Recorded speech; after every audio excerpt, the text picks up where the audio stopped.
अस्सलाम वालेकुम guys, good morning. क्या हाल है सबका? हो बिल्कुल ठीक होंगे, एकदम ज़बरदस्त मज़े में एंजॉय कर रहे होंगे अपनी अपनी ज़िंदगी। और आज का रोज़ा आपका अच्छा गुजरा होगा। एक बार फिर से रमज़ान सबको बहुत बहुत मुबारक हो। हमारा आज 6th रोज़ा है और बस इतनी सी हिम्मत जमा की है मैंने सुबह से लेके अभी तक। आज सहरी में वही नॉर्मल सहरी की थी हमने, लाइक अंडे पराठे खाए थे और उसके बाद बस नमाज़ पढ़ के हम जाके सो गए थे। लेकिन आई डोंट नो, जब से उसके बाद जब मेरी सुबह आँख खुली तो मेरा गला ख़राब हो चुका है। और अभी मैंने बहुत मुश्किल से जो है वो इतनी सी आवाज़ जमा की थी जिससे मैं बात कर सकूं थोड़ी सी, मगर अब फिर से वो आवाज़ जो है वो बैठने शुरू हो गई है। तो अब मैं इससे ज़्यादा नहीं बोल सकती। लेकिन अगर आपने अभी तक मेरा चैनल सब्सक्राइब नहीं किया तो प्लीज़ जल्दी से जाएं, सब्सक्राइब करें, वीडियो को लाइक करें। और आज क्योंकि व्लॉग चैलेंज कर रहे हैं हम 30 डेज़ का, तो उसकी खातिर हमने आज भी रिकॉर्ड करने की स्टार्टिंग मैंने शुरू की है। अभी लेट्स सी कि मैं इसको कंप्लीट कर पाती हूँ या नहीं, बिकॉज मेरा गला बहुत सोयर ख़राब हो रहा है और मुझे पता नहीं चल रहा है कि क्यों हो रहा है। मेरा ख्याल है इफ्तारी में जो ठंडा गर्म इकट्ठा खा रहे होते हैं, बिकॉज ऑफ दैट हो रहा है। और ऐसा खैर कुछ खाया तो नहीं है, बट कुछ समझ नहीं आ रही। सुबह बिल्कुल ठीक था, आराम से हमने सहरी की और उसके बाद जब मैं सोकर उठी हूँ तो बहुत बहुत बुरा हाल हो रहा है। और अभी रोज़ा भी है तो कुछ किया भी नहीं जा सकता, कोई मेडिसिन भी नहीं खाई जा सकती। सो गाइज आज पता नहीं क्या होने वाला है। प्रे फॉर मी, अब देखें क्या होता है, कहाँ तक हम जो है वो गुजारा कर पाते हैं और हम कुछ बना सकते हैं या नहीं बना सकते, या फिर बाहर से कुछ खाना पड़ेगा। बोला नहीं जा रहा बिल्कुल। तो मिलते हैं एक छोटे से ब्रेक के बाद।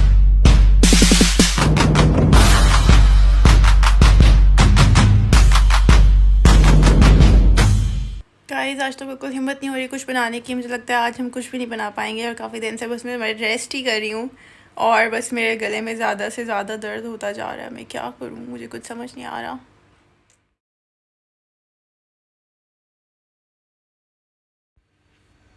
सो अफ्तारी के टाइम बिल्कुल करीब आ गया है, तकरीबन 5 मिनट रह गए हैं और मैंने जो है वो जल्दी से उठ के फ्रूट चाट बना के रख दिया है टेबल पे, और खजूरें और पानी वगैरह रख दिया। अपने लिए 1 कप पानी में माइक्रोवेव में गर्म करने के लिए रख कर आई हूँ।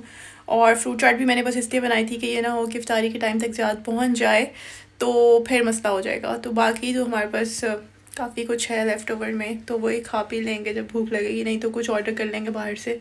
लेकिन फ़िलहाल मेरे गले में बहुत दर्द हो रहा है तो इसलिए आई एम जस्ट वेटिंग कि बस मैं कोई दवाई खा सकूं। और अभी मैं दिखाती हूँ टेबल की सूरत हाल। आटा रख दिया था मैंने क्योंकि ये भी ख़त्म हो गया था, और अब बस ये माइक्रोवेव में मैंने पानी रखा था गर्म होने के लिए अपने लिए 1 कप, बिकॉज आई वांटेड कि मैं गर्म पानी पीऊँ। तो ये मेरा गर्म पानी रेडी हो गया है और यहाँ पे आटा भी बस हो जाएगा तो इसको निकाल लेंगे। और जी ये है अफ्तार टेबल। प्लेट्स वगैरह मैंने लगा दी थी ज़्यादा के लिए। फ्रूट चाट मैंने बनाई है अभी अभी फ्रेश और कितने ज़बरदस्त मैंने जो है ना वो सब फ्रूट्स एक साइज़ के, आई रियली लाइक दिस। और उसके बाद बस ये मेरा पानी है जिसको मैं बॉयल करके लाई हूँ, और साथ में ये मैंने खजूरें रखी हैं, एंड दैट इज़ ऑल।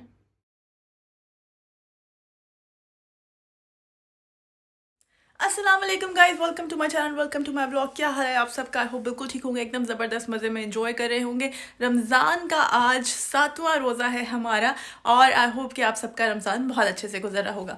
अगर अभी तक भी आपने मेरा चैनल सब्सक्राइब नहीं किया तो जल्दी से जाएं, चैनल को सब्सक्राइब करें, वीडियो को लाइक करें, बेल आइकन का बटन दबाएं और शेयर करना तो आपने भूलना ही नहीं है। कमेंट सेक्शन में अपनी राय देते रहिएगा, इसका इंतज़ार रहेगा। यस्टरडे मैं कुछ ज़्यादा रिकॉर्ड नहीं कर पाई, इसीलिए व्लॉग भी डिले हो गया और कल मैं व्लॉग अपलोड नहीं कर पाई। उसके जो चंक्स मैंने रिकॉर्ड किए थे वो मैं आज आपके साथ शेयर कर दूंगी। अचानक से सहरी के बाद जब मैं सुबह उठी दोबारा तो तबीयत बहुत ज़्यादा ख़राब हो गई थी, एंड देन बुखार वगैरह स्टार्ट हो गया था, बिकॉज गला बहुत ज़्यादा एक्सेप्शनली दर्द कर रहा था। लेकिन अल्हम्दुलिल्लाह जब इफ्तारी हुई तो उसके बाद मैंने मेडिसिन ली और मेडिसिन लेने के बाद मैं सो गई, और सोने के बाद जब आज अल्हम्दुलिल्लाह से तबीयत बहुत बहुत बहुत बेहतर है और गले में बिल्कुल भी दर्द महसूस नहीं हो रहा। और जो दवाई मैंने ली है वो मैं अभी आपके साथ शेयर इतने क्विकली जो मैं ठीक हुई हूँ तो मैंने लिए हैं ये 2 पैरास्टामोल, और ये पैरास्टामोल इतनी कोई अमेजिंग है ना, ये हमने ली थी ब्रसल्स से। और वहाँ पे भी मेरा गला इसी तरह ख़राब हो गया था, लेकिन वहाँ तो खैर बहुत प्रोलॉन्ग हुआ था, 4 डेज़ तकरीबन चला था, और हर 6 घंटे बाद में 2 ले रही थी। और साथ में मैंने ली है ये एंटी एलर्जी। ये तो हम पाकिस्तान से लाए हुए थे और ये मेरे पास काफ़ी सारी हैं क्योंकि पहले मैं ये बहुत फ्रिक्वेंट लेती थी, तो अब तो खैर बहुत कम हो गया, कभी जब गला ख़राब हो जाए कुछ इस तरह तो तभी लेते हैं। ये दोनों चीज़ें मैंने ली, लेकिन जो सबसे मेन चीज़ थी वो थी ये थ्रॉट स्प्रे ये भी मैं पाकिस्तान से ही लाई हुई हूँ, लेकिन ये इतना कोई कमाल है। ये मैंने रात को एक बार यूज़ किया सोने से पहले, और उसके बाद मुझे लगा कि बिल्कुल मेरे गले में दर्द ख़त्म हो गई है। देन मैं बीच में दोबारा उठी और फिर सुबह के करीब मैंने एक दफ़ा दोबारा इसको यूज़ किया, एंड अल्हम्दुलिल्लाह आज मैं सो के उठी हूँ, I am perfectly fine. So guys, ये तो थी वो मेडिसिन जो मैंने यूज़ की, लेकिन इनके साथ ही मैंने एक सीक्रेट कावा भी यूज़ किया, जो कि मेरी मामा ने हमें कुछ साल पहले जो है वो बना के देना स्टार्ट किया था। मतलब उन्होंने कहीं से सीखा था, आई डोंट नो क्या डिटेल थी, लेकिन खैर जब से हमने वो स्टार्ट किया उसके बाद से गला अल्हम्दुलिल्लाह बहुत जल्दी ठीक हो जाता है। लेकिन इस मेडिसिन से गला ठीक हो गया है। ये भी बड़ी हैरानगी की बात है, क्योंकि इससे पहले तो कॉन्सेप्ट ही नहीं था कि एंटीबायोटिक्स के बगैर कभी मेरा गला ठीक हो सकता है या हम ठीक हो सकते हैं। लेकिन अब जो है, क्योंकि यहाँ पे अवेलेबिलिटी नहीं है, तो मजबूरी में फिर यही करना पड़ता है कि एंटी एलर्जी और पैरास्टामोल। लेकिन अब उससे भी ठीक हो जाता है। सेकंड टाइम कि मेरा एक दिन में बिल्कुल सॉर्टेड हो गया है, और कोई एंटीबायोटिक्स नहीं है, तो इट्स नॉट मैंडेटरी कि मैंने अब 6 दिन लेनी है और बस पूरा आपका हफ्ता ख़राब होगा। It's not like that. बस थोड़ा रेस्ट किया और ये 2 दवाइयाँ ली, एंड दैट इज़ ऑल। यहाँ की पैरास्टामोल से 100 डिग्रीज बेटर है ये। जो पैरास्टामोल हमने ब्रसल से ली थी, वहाँ पे भी हमारे पास जो थी वो ख़त्म हो गई थी अचानक से, तो फिर हमें ख़रीदनी पड़ी। और ये जब हमने ली तो ये बहुत ही अच्छी पैरास्टामोल है, लाइक रियली बहुत मुझे पसंद आई है। वरना मुझे कभी भी पैरास्टामोल इतनी अच्छी नहीं लगती। नॉर्मली पैरास्टामोल का होता है कि बस आपने खाया और फिर आपको बहुत ज़्यादा स्वेटिंग होती है, बुखार उतरता है एंड एवरीथिंग। लेकिन ये वाली जो है ना, ये बहुत ही कोई कमाल किस्म की, आई रियली लाइक इट। खैर गाइज, एनीवेज हम नीचे चलते हैं और मैं आपको दिखाती हूँ वो सीक्रेट कावा जो मैंने रात को पिया था वो कैसे बनाते हैं। और अगर आप कहेंगे तो मैं लेटर ऑन कभी उसकी पूरी की पूरी रेसिपी भी शेयर कर दूँगी। अभी तो ये है कि वो सारा मैं ड्राई कावा जो है वो मैं पाकिस्तान से बनवा के लाई हुई हूँ, और मैंने बहुत बड़ा जार भर के रखा हुआ है। खैर यहाँ पे अल्हम्दुलिल्लाह इतना ज़्यादा गला ख़राब होता नहीं है, लेकिन मेरे ख्याल है इफ्तारी में ठंडा गर्म इकट्ठा खाया या कोई ऐसी चीज़ खाई है जिसकी वजह से थोड़ा सा मसला हो गया था। लेकिन ये जो स्प्रे है इसने भी बहुत ज़्यादा इफेक्टिव परफॉर्मेंस दी है, और कावा जो है वो तो है ही अमेजिंग। तो अभी चलते हैं नीचे और फिर कुछ बंदोबस्त करते हैं अपने कावे का। And this is my secret कावा। तो इसका मैंने नॉर्मल चाय का जो कावा होता है वही बनाया है, और अब मैं ये कावे के जो इंग्रेडिएंट्स हैं जो फ्लू के लिए या गला ख़राब के लिए हम यूज़ करते हैं वो डालूंगी 1 टीस्पून भर के इसके अंदर। तो इसके अंदर बहुत सारी चीज़ें हैं, लेकिन मैंने फ़िलहाल इसको क्या किया है कि मैं इकट्ठा बनवा के लाई हुई हूँ, और मैंने इस तरह से इसको जार में रखा हुआ है। लेकिन ये सारी चीज़ें अलग अलग पहले हम डाला करते थे, तो वो मुझे थोड़ा डिफ़िकल्ट लगता था। एनीवेज़ ये मैंने यहाँ पे इसको बॉयल होने के लिए रखा था, और अब ये नॉर्मल चाय की तरह बन जाएगा। और फिर ऊपर से मैंने इसके अंदर दूध डाल दिया, सो इट्स लाइक नॉर्मल चाय बन जाएगी। लेकिन वो जो उसकी इफ़ेक्टिवनेस है वो कावे वाली, वो सारी उसके अंदर आ जाएगी, तो वो अच्छे तरीके से बॉयल भी हो जाएगी, और आप इसको आराम से पी के काफ़ी आपके गले को सूदिंग इफेक्ट आता है। मीनवाइल जी इफ्तारी की प्रेप स्टार्ट करते हैं। आज फिले मशरूम बनाने का प्लान है मेरा, और सबसे पहले उसका बनाएंगे डो। तो इस वक्त मैंने डो बनाने के लिए सारी चीज़ें निकाल के रख ली हैं। डो को मैं डो मेकर में ही बनाऊंगी, वैसे हाथों से भी बना सकते हैं। आपने सॉफ्ट सी एक डो बनानी है। सबसे पहले मैंने वो ले लिया है 1 टेबलस्पून यीस्ट, और नॉर्मली जैसे पिज़्ज़ा डो बनाते हैं बिल्कुल उसी तरह की सेम डो बनेगी। तो अगर आपका यीस्ट जो है वो इंस्टेंट नहीं है, तो फिर आप उसको अलग से पानी में डाल के या दूध में डाल के थोड़ा सा एक्टिवेट होने के लिए भी छोड़ सकते हैं। साथ ही मैंने इसके अंदर सॉल्ट डाला है, शुगर डालूंगी 1 टेबलस्पून, और मैदा डालूंगी 2 टेबलस्पून। थोड़ा सा पानी डालेंगे और इसको अच्छा सा डो बना लेंगे, जैसे नॉर्मल कोई भी डो बनाते हैं हम ब्रेड के लिए या पिज़्ज़ा के लिए, उसी तरह का डो बनाएंगे। लेकिन हमने इसको बहुत ज़्यादा रेस्ट करने के लिए नहीं छोड़ना, बिकॉज हमने इसको बहुत ज़्यादा फुलाना नहीं है। लाइक पिज़्ज़ा डो हमें इसको थोड़ी क्रिस्पी सी ही सरफेस चाहिए हमें इसकी।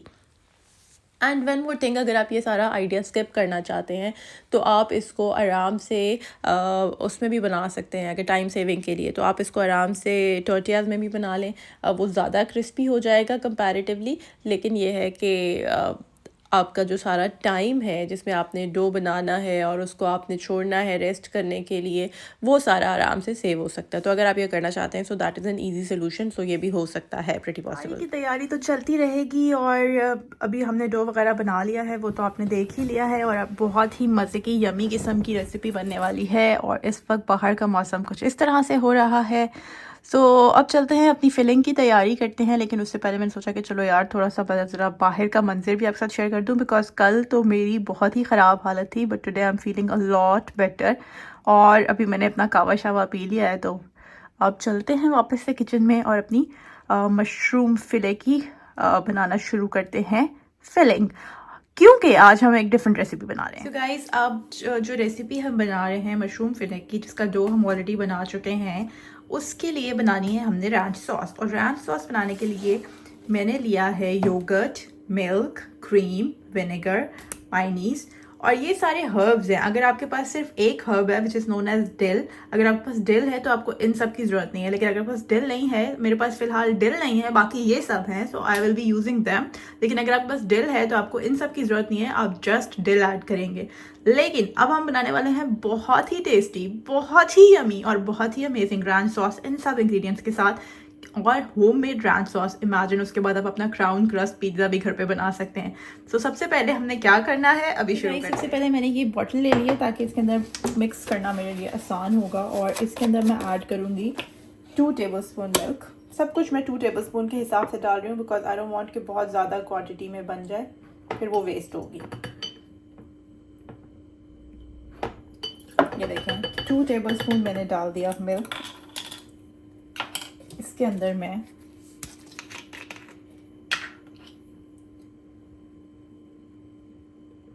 हाफ टेबल स्पून डाल रही हूँ विनेगर। इसको हम छोड़ देंगे थोड़ी देर के लिए, और ये बन जाएगा हमारा बटर मिल्क। बटर मिल्क क्योंकि अब बहुत ज़्यादा क्वांटिटी में चाहिए नहीं, तो इसलिए फिर बाहर से लाने का फ़ायदा नहीं है, फिर वो वेस्ट हो जाता है। कि हमारा जो बटर मिल्क है वो थिकन होना शुरू हो गया है, लाइक बटर मिल्क बनना शुरू हो गया है, मिल्क से बटर मिल्क बन रहा है। और अब हम इसके अंदर ऐड करेंगे 2 टेबलस्पून योगर्ट। अगर आपके पास सावर क्रीम है तो फिर आपको ये सब करने की ज़रूरत नहीं है, आप डायरेक्टली सावर क्रीम ऐड कर लें। लेकिन आई डोंट वांट कि मैं सावर क्रीम लेने के लिए जाऊँ अभी ऑल द वे, और फिर वो थोड़ी सी यूज़ होगी लाइक 2-3 टेबलस्पून, और फिर उसके बाद वो पड़ी रहे।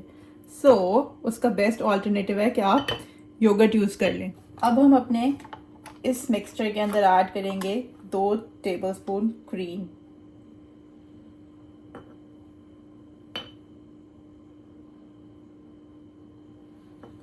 अंदर मैं ऐड करूँगी half tea spoon onion granules, half tea spoon garlic powder या गार्लिक ग्रैन्यूल्स, जो भी आपके पास है।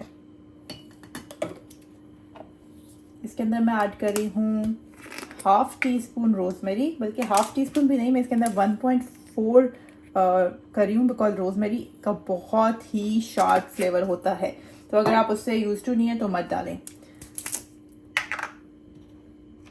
हाफ टी स्पून मैं थाइम डाल रही हूँ, थाइम की बहुत ही मज़े की खुशबू लगती है।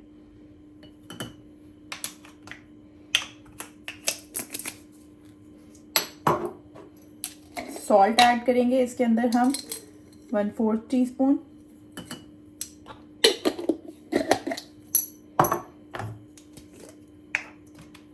हाफ टी स्पून हम इसके अंदर पार्सले ऐड करेंगे, ये डिल का एक अच्छा सब्स्टिट्यूट है। हाफ टी स्पून चढ़ा नहीं था उसके अंदर पूरा, इसलिए दूसरी बार डाला, otherwise it was just half tea spoon. और साथ ही हम इसके अंदर हाफ टी स्पून टैरागॉन डालेंगे, तो ये सब आपका एक डिल का अच्छा सब्स्टिट्यूट बन जाता है, फिर आपको ज़रूरत नहीं रहती कि आप डिल ही यूज़ करें।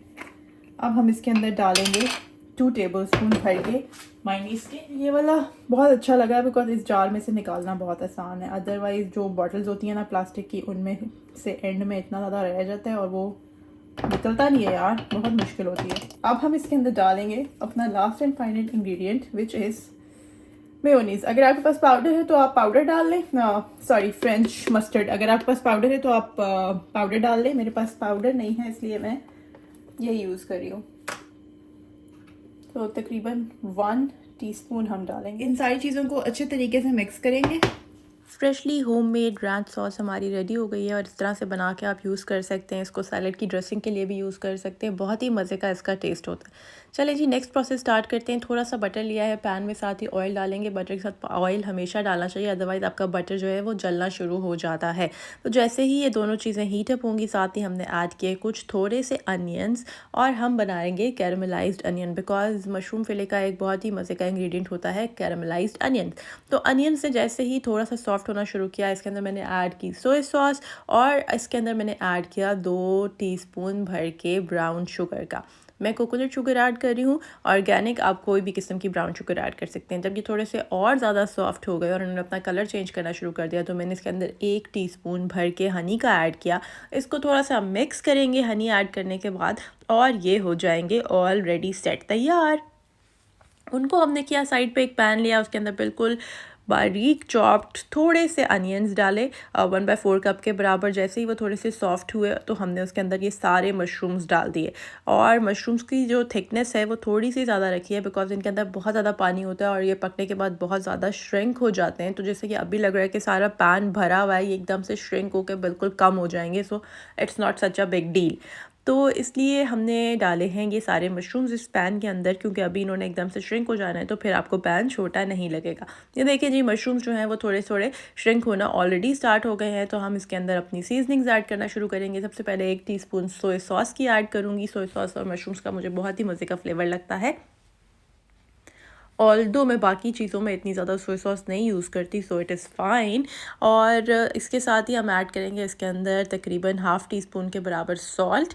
और सॉल्ट आप अपनी चॉइस के अकॉर्डिंग ऐड कर सकते हैं। समटाइम्स सोया सॉस बहुत ज़्यादा सॉल्टी होती है तो फिर उसके अकॉर्डिंग अगर सॉल्ट भी ज़्यादा हो जाए साथ में तो ज़्यादा दोनों चीज़ें मिलकर बहुत ही ज़्यादा सॉल्टी फ्लेवर देने लग जाएंगी। तो इस चीज़ का ख्याल आपने खुद रखना है क्योंकि इंसान को अपने इंग्रेडिएंट्स का अंदाज़ा होता है जो वो घर में नॉर्मली यूज़ कर रहा होता है। जिंजर पाउडर यूज़ करूँगी 1/4 टीस्पून और इसी के साथ ये गार्लिक पाउडर भी यूज़ करेंगे हम अराउंड 1 टीस्पून। गार्लिक पाउडर अगर नहीं है और जिंजर पाउडर भी नहीं है तो फिर आप गार्लिक एंड जिंजर का थोड़ा सा चॉप डाल लें, वो भी चलेगा। 1 टीस्पून मिक्स्ड हर्ब्स डालेंगे और मिक्स्ड हर्ब्स डालने के बाद हमने करना ये है कि हम इसको अच्छे से मिक्स करेंगे। और मिक्स करने के बाद जो बाकी की सीजनिंग्स हैं वो भी मैं आपको बताऊंगी। अभी इसके अंदर और भी चीज़ें जाएंगी, लेकिन फ़िलहाल ये देखें कि कितना ज़्यादा पानी रिलीज़ किया है पैन में इन सारे इंग्रेडिएंट्स ने। लाइक मशरूम्स ने सिर्फ कितना ज़्यादा पानी रिलीज़ किया हुआ है और ये भर चुका है इस टाइम पानी से। तो ये देखें अभी मसाले जो हैं वो जा रहे हैं, वही वाले जो मैंने आपको सारे बताए हैं। तो वही garlic powder, garlic granules, whatever जो भी आपके पास अवेलेबल हो आप डाल सकते हैं। वैसे अब तो गार्लिक पाउडर हर जगह मिलता है, मेट्रो में तो खुला भी मिलता है। और दूसरी बात यह है कि आपको नेशनल वगैरह के भी मिलते हैं, तो कोई मसला नहीं, ईजीली अवेलेबल होता है। और अब तो मेरा ख्याल है हर घर में होता भी होगा क्योंकि बहुत सारी रेसिपीज़ में यूज़ हो रहा होता है। साथ ही जी हमने डाली थोड़ी सी ब्लैक पेपर पाउडर। और ब्लैक पेपर पाउडर अगर फ्रेश हो तो उसका बहुत मज़े का अरोमा और उसका टेस्ट होता है। ये जो बाज़ार से आता है पाउडर, ये थोड़े अरसे के बाद तो और ही ज़्यादा बिल्कुल ब्लैंड हो जाता है। That's what I feel about that. थोड़ी सी आवाज़ की ख़राबी मुझे लगता है अभी भी महसूस हो रही है वॉइस ओवर करते हुए, ऑल्दो मैंने काफ़ी डिले से वॉइस ओवर किया ताकि मेरी आवाज़ जो है वो ठीक हो जाए, मगर फिर भी मुझे लग रहा है कि अभी भी इसके अंदर थोड़ा प्रॉब्लम है। खैर गाइस, एनीवेज मशरूम्स जो हैं वो थोड़े से और कुक हो गए हैं तो अब हम इसके अंदर तकरीबन ½ कप के बराबर ऐड कर रहे हैं स्वीट कॉर्नस। मैं फ्रोज़न स्वीट कॉर्नस ऐड कर रही हूँ और तो इनको भी बस थोड़ा सा ही टाइम लगेगा कुक होने में। जैसे ये दोनों चीज़ें जो हैं, अब देखें ये फ्रोज़न है तो ज़ाहिर थोड़ा सा जो बर्फ़ इनके साथ लगी है वो भी पिघलेगी तो थोड़ा सा और पानी आ जाएगा। तो हम वेट करेंगे कि ये सारी चीज़ें जो है अपना पानी जो है इनका ड्राई हो जाए। उसके बाद हमने इसके अंदर बेल पेपर्स ऐड की जब सारा पानी ड्राई हो गया। और बेल पेपर्स में आप सिर्फ ग्रीन वाली भी ऐड कर सकते हैं जो कैप्सिकम होती है। इट्स नॉट मैंडेटरी कि आपने कलरफुली ऐड करनी है, but it's all about availability. जो भी आपके पास पड़ी हुई आप वो वाली ऐड कर लें। ग्रीन का वैसे जो है ना नॉर्मली टेस्ट बहुत ज़्यादा स्ट्रॉन्ग होता है, वो बहुत ओवर पावरिंग टेस्ट होता है। लेकिन अगर ग्रीन आप इतनी ज़्यादा क्वांटिटी में डालें ना तो वो सारी चीज़ों के ऊपर एकदम से भारी हो जाता है उसका टेस्ट और बाद में यही लगता है कि बस आपने सिर्फ कैप्सिकम ही खाई है आज। तो इसलिए ये जो मिक्स्ड है इनका इतना ज़्यादा स्ट्रॉन्ग फ्लेवर नहीं है। साथ ही हमने इसके अंदर ऐड किया 3 टेबलस्पून भर के प्लेन फ्लावर जिसको मैदा कहते हैं। इन सारी चीज़ों को करना है अच्छे से मिक्स। और जब ये सारी चीज़ें अच्छे से मिक्स हो जाएं तो हम इसके अंदर ऐड करेंगे मिल्क।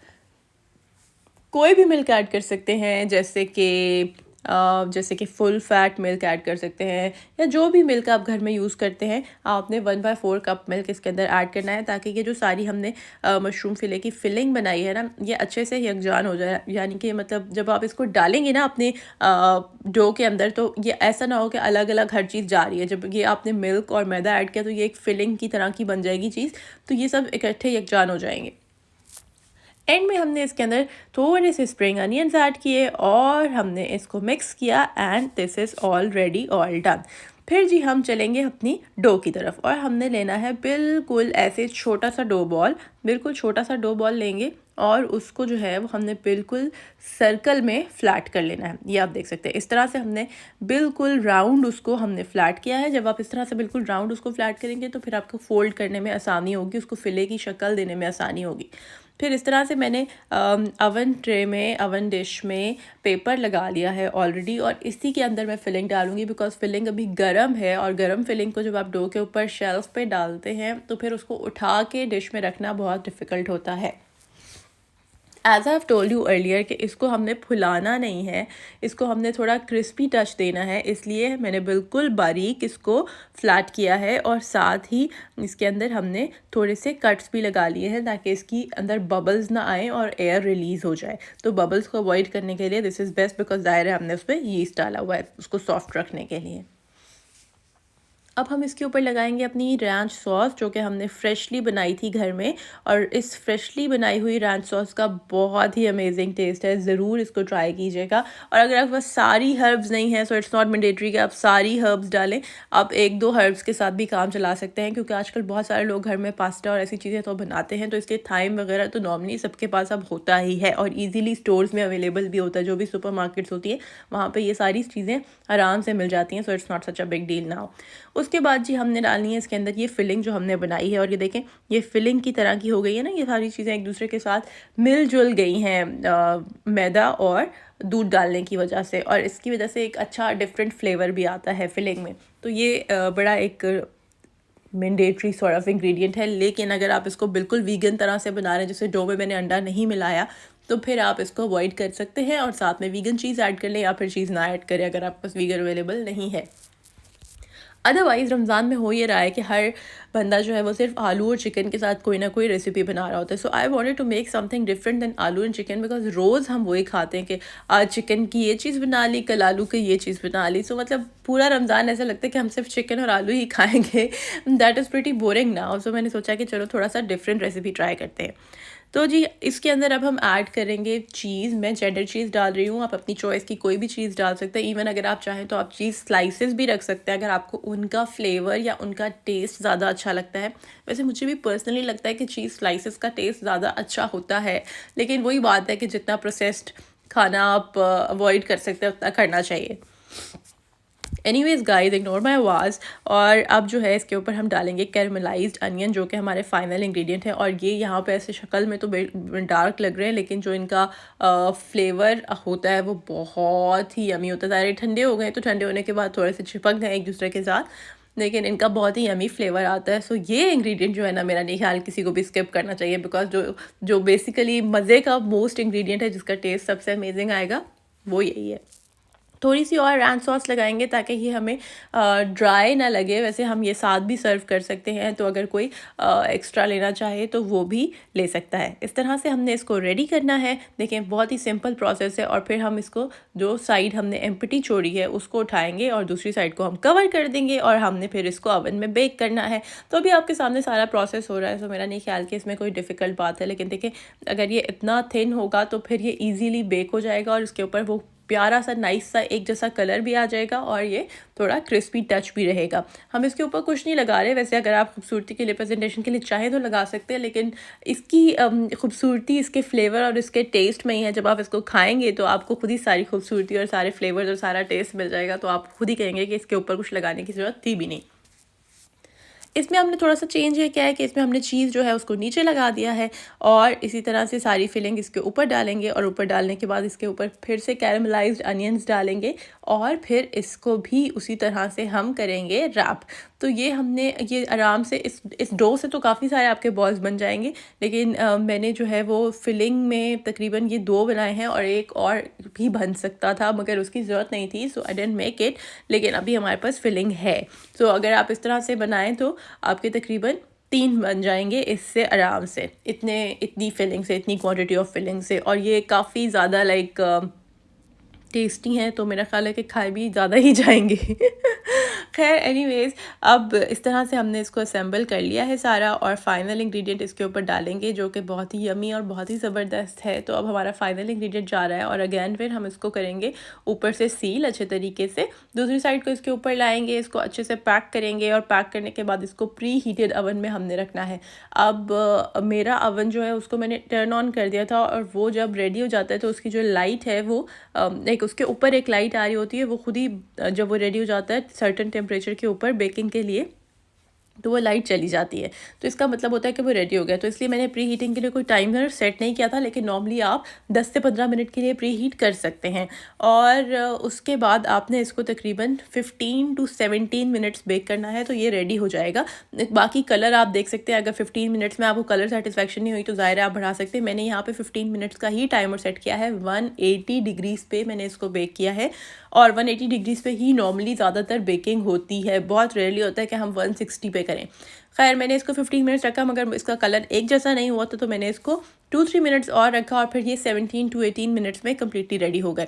मैंने इसको कट किया बीच में से ताकि मैं आपको दिखा सकूं कि फिलिंग किस तरह से ऊज आउट हो रही है और ये किस तरह से यमी लग रही है। और फिर जल्दी से हमने रखा इसको इफ्तार टेबल पे, और मज़े ले लेकर इसको हमने खाया। आप इसको किसी ड्रिंक के साथ ले सकते हैं, चाय के साथ खा सकते हैं, आप इसको हाई टी में सर्व कर सकते हैं, इफ्तारी में सर्व कर सकते हैं, शाम को वैसे एंजॉय करने के लिए बना सकते हैं। And it's completely safe. अगर ये कोई वीगन लोग बनाना चाहें, इसको ट्राई करना चाहें तो वो भी कर सकते हैं, बिकॉज इसके अंदर हमने चिकन यूज़ नहीं किया। सो जी फाइनली हमारी रेसिपी इफ्तार टेबल पे पहुंच गई है, और बहुत ही यमी इसका टेस्ट है। और यहाँ पे लाइटिंग की वजह से इसका कलर जो है वो काफ़ी डार्क लग रहा है, और साथ में ये लग रहा है कि जैसे हमने ग्रीन कलर की चटनी रखी है, but it's not green, it's ranch sauce. Okay guys, I hope कि आज की वीडियो आपने एंजॉय किया।